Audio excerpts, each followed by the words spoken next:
小胖胖。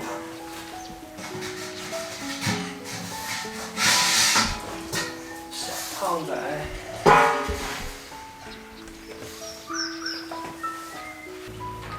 嗨，大家好。今天啊，咱们要给一只小八哥洗个澡。其实每次我接触八哥犬的时候，给我最深的印象就是这种狗呢，非常适合楼上居住，并且非常适合那些运动量比较小的人，因为它的活动量比较小，而且不是特别爱叫，性格很憨厚。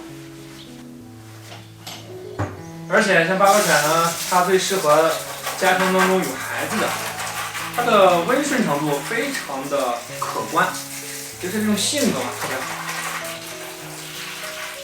好，不爱叫，但是唯一的问题就是夏天一定要注意防暑。现在有小八哥犬，胖乎乎的，肉嘟嘟的，挺可爱的嘛。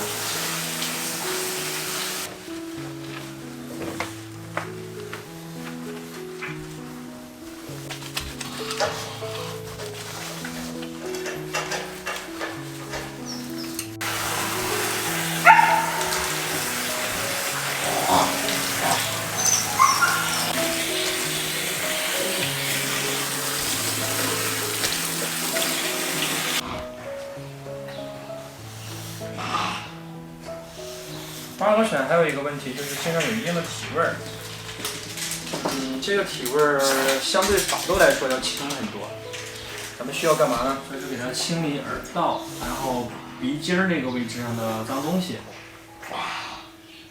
还有就是它的机器肛门线呀、定期洗澡啊，这样就可以很大程度上避免这些异味儿。等一等。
干嘛？